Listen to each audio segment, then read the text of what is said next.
to Consciousness and Light, where we explore art, creativity, consciousness, and the deeper forces shaping our lives. I'm Anna Covert, and today I'm sitting down with artist John Pitre to talk about one of the most unexpected chapters in his life, Telluride. This is not just a story about a mountain town.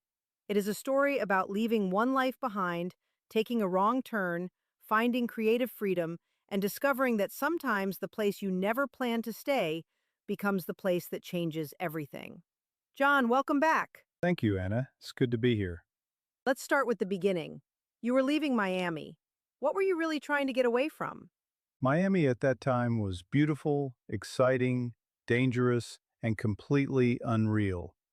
There was money everywhere, parties everywhere, beautiful people everywhere. It was the kind of place where everyone looked fantastic and nobody was sleeping enough. But after a while, I knew it couldn't last.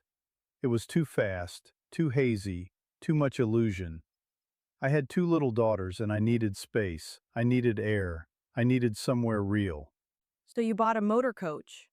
Of course, because when your life feels too complicated, the obvious solution is to buy the biggest bus you can find and drive west with two kids.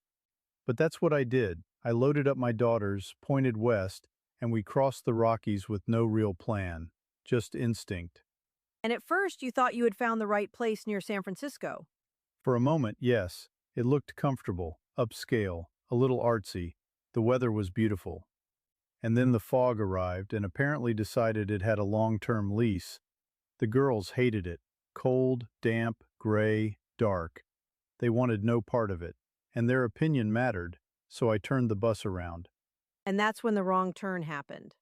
Or the right turn, I still don't know. We were heading back across the Rockies and somehow we ended up in Telluride. I had never heard of it. It looked like an old Western movie set, except it was real.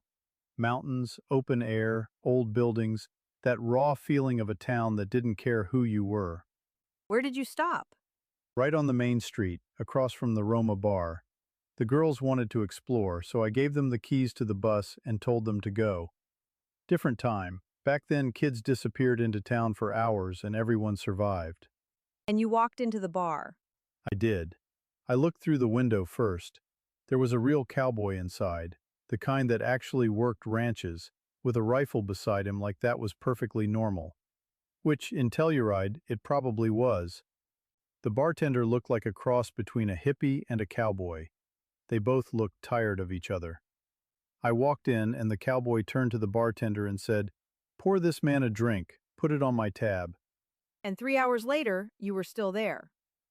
3 hours later we were still talking. That's how Telluride got you. You stopped for an hour and suddenly 9 years had passed. Your daughters came back and said they wanted to stay. They did. They had found horses, fields, freedom. They were lit up, and I could see it. This place had something. So we stayed. What was meant to be temporary became 9 years. And those 9 years changed everything. You ended up living in the old Miners Union Hospital.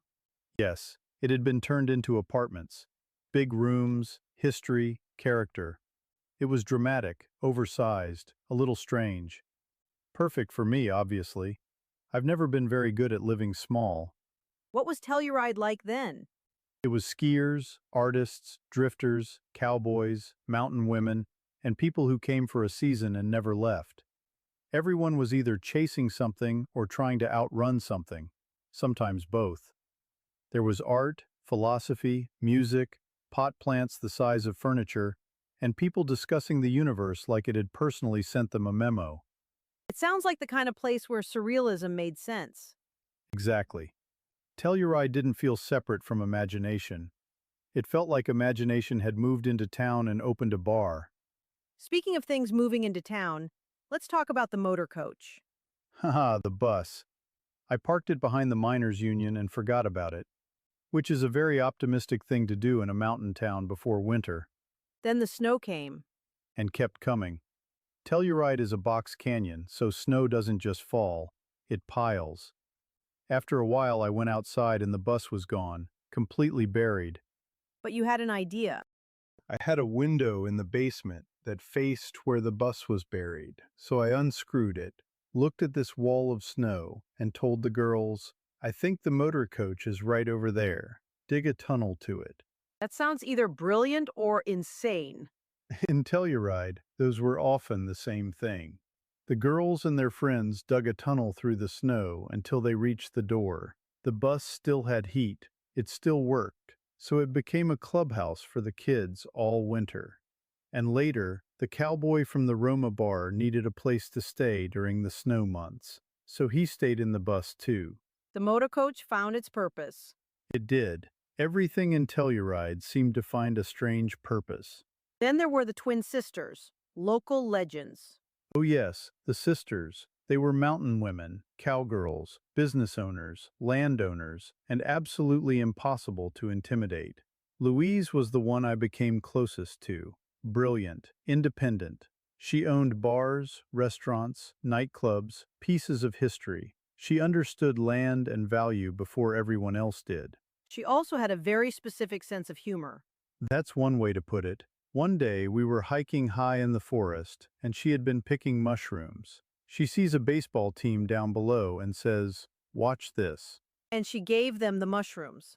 She did, a chunk each. Then she tells me, "Go over there and watch. We're just going to hang out for a while." Next thing you know, these guys are wandering the bases in the wrong direction, laughing at things only they could see. That was Louise.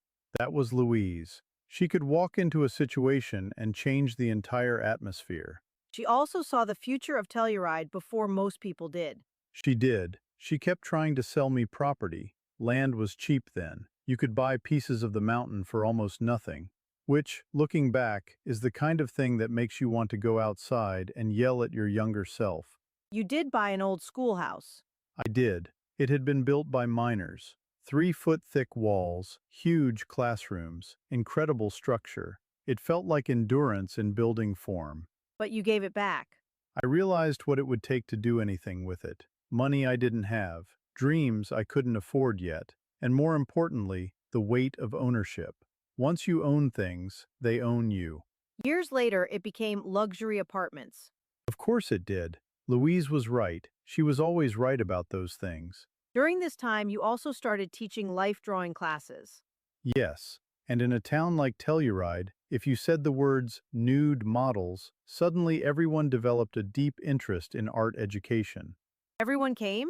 Everyone. Skiers, artists, locals, drifters, tourists, beautiful people, not so beautiful people, people who could draw, people who definitely could not draw. But they all had confidence, and in Telluride, that counted for a lot. It became more than a class. It became a social gathering. Music, wine, laughter, people dropping their pretenses. And some of them could really draw. That surprised me. One of those moments led to Twilight fantasy. Yes, a woman who had modeled for me said she would pose anywhere, so I said, "Come with me into the forest." The light was perfect. Late afternoon, beams coming through the trees, warm gold, shadows, color moving across everything. I painted her there. And when she saw the painting, she laughed. She did. She said, "It looks like me, but that is definitely not the forest in Telluride." And that was exactly the point. I wasn't trying to copy the forest. I was trying to capture what the forest felt like. The light, the sensuality, the atmosphere, the dream inside the moment. That is such a key part of your work. You are not simply painting what is there, you are painting what is revealed. Exactly. Reality is just the starting material. Telluride also influenced Queen of Swords. Yes, during that time I became more drawn to symbolism, intuition, and the unseen forces shaping awareness. In Telluride, conversations about fate, perception, energy, and consciousness felt completely normal. You could talk about the universe at breakfast and no one blinked. They might disagree with you, but they wouldn't blink. Queen of Swords is about clarity. Clarity, truth, perception. A woman who sees, not someone passive, not someone waiting to be rescued. She is illuminated by her own understanding. The swords become instruments of discernment. Yes, they are not just weapons. They cut through illusion. And then there is explorers. Explorers came from the quieter side of Telluride. For all the wild stories, there was also silence, forests, aspens, massive sky. The feeling that you are very small but in the best possible way. That changes you. The mountains remind you that you are not the center of everything. Explorers was about wonder, scale, and presence. It was about standing inside nature and realizing you are part of something much larger. So Telluride changed not only what you painted, but how you saw. Absolutely. The light changed, the scale changed, the storytelling changed. The work became more atmospheric, more mysterious, more emotionally expansive. But of course, Telluride also had its own version of trouble. Of course it did. It wouldn't be Telluride without a little trouble. Let's talk about the plants. Right. The plants no one asked about. Everybody was smoking pot back then. Everybody but me. Which is important to say because somehow I still ended up with the most ridiculous pot plants in town. How did that happen? I had seeds. I had these big old urns in the windows. They were art pieces, really. I filled them with good soil, put the seeds in, and didn't think about it again. Then one day, Jack and the Beanstalk showed up. They got huge. Huge. 5 or 6 of them sitting in sunny windows, growing like they had career ambitions. I told my ex-wife, "You have to rotate those plants. People can see them from the street." She forgot. She forgot. Then one of my daughters got her fingers stuck in a newspaper box downtown. The police came to the apartment to notify someone, looked up, and there they were, giant marijuana plants waving hello from the windows. A warrant followed. Yes, a warrant followed. As warrants tend to do when your illegal garden is framed perfectly in the window. When I got back from Las Vegas, the marshal, sheriff, and state police were waiting in the hallway. They said they had a warrant to search for illegal substances. I had honestly forgotten about the plants until one officer looked up and said, "If there's nothing in here, what the hell are those?" There wasn't much to argue. No, there really wasn't. I helped them carry the plants downstairs. They were so big they barely fit. Branches hanging out of the police car windows as they drove through town. It may have been the least discreet drug bust in Colorado history. And then it made the front page. Of course it did. Louise was right. She was always right about those things. During this time, you also started teaching life drawing classes. Of course it did. My head was sticking out between giant marijuana leaves like some accidental gardening advertisement. But the story did not end there. No, it got better. Overnight, while the plants were locked inside the police station, someone broke in and stripped them. Every leaf, every bud, gone. Just stalks left. The police wanted the whole thing to disappear. They did, and eventually it did. Charges faded. The town moved on. In Telluride, that was usually enough. That story is funny, but it also says something about the world you were living in. It was unpredictable, loose, creative, and completely unlike anywhere else. Exactly. It was freedom and chaos living in the same room. And out of that freedom came not only paintings, but inventions. Yes, I had been thinking about exercise differently. Control, resistance, movement. I had this idea that if you could pump water in and out of chambers, you could control weight perfectly. Water was heavy, responsive, forgiving, simple, but powerful. So you found a blacksmith. Because again, Telluride, if you need a prototype, naturally you go find a blacksmith. Together we built the first unit. It was black, heavy metal, beautifully made. It didn't look like anything else. And it worked. It worked. No jerking, no impact, pure controlled resistance. I knew it was something. Then Arthur Jones heard about it. He did. Arthur owned Nautilus. He changed exercise equipment. He was brilliant, intense, larger than life. He heard about this variable resistance machine and came to Telluride to see it. What happened when he saw it? He looked at it for about 5 minutes. That was all he needed. He understood everything. The engineering, the concept, the potential. Then he looked at me and said, "Pack your bags. Tell your girlfriend to pack." Just like that. Just like that. Where were you going? I asked him that. He said, "Atlanta. We're picking up some football players."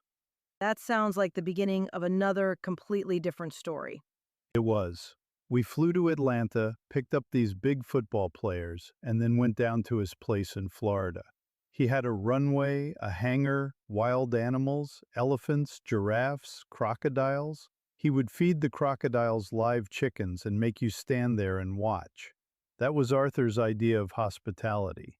So Telluride had been your artist's world, but now something else was calling. Yes, something bigger, something that would demand everything I had learned and push me into a completely new chapter. When you look back at Telluride now, what do you think it really gave you? Freedom, scale, light, a different way of seeing. Telluride gave me room to explore, not just outside, but inside. It gave me people who were strange and brilliant and flawed and alive. It gave me stories. It gave me silence. It gave me mountains. Freedom, scale, light, a different way of seeing. It also gave me a drug bust, a snow tunnel, a cowboy roommate, and a blacksmith-built exercise machine. So, a balanced education. It sounds like Telluride taught you that creativity is not always clean or planned. Sometimes it comes from wrong turns, odd people, buried buses, strange invitations, and places that make no sense until later. That's exactly right. Creativity needs space. It needs friction. It needs surprise. If everything is too controlled, nothing alive gets in. And that is the consciousness inside this chapter. Telluride was not an escape from life. It was a deeper entrance into it. Yes, it was a place to slow down, but never to stop. This has been Consciousness and Light, featuring John Pitre and the story of Telluride, a place to create, explore, get lost, get found, and let the light change everything. And if you ever take a wrong turn in the mountains, pay attention. It might be the best decision you didn't mean to make. Until next time.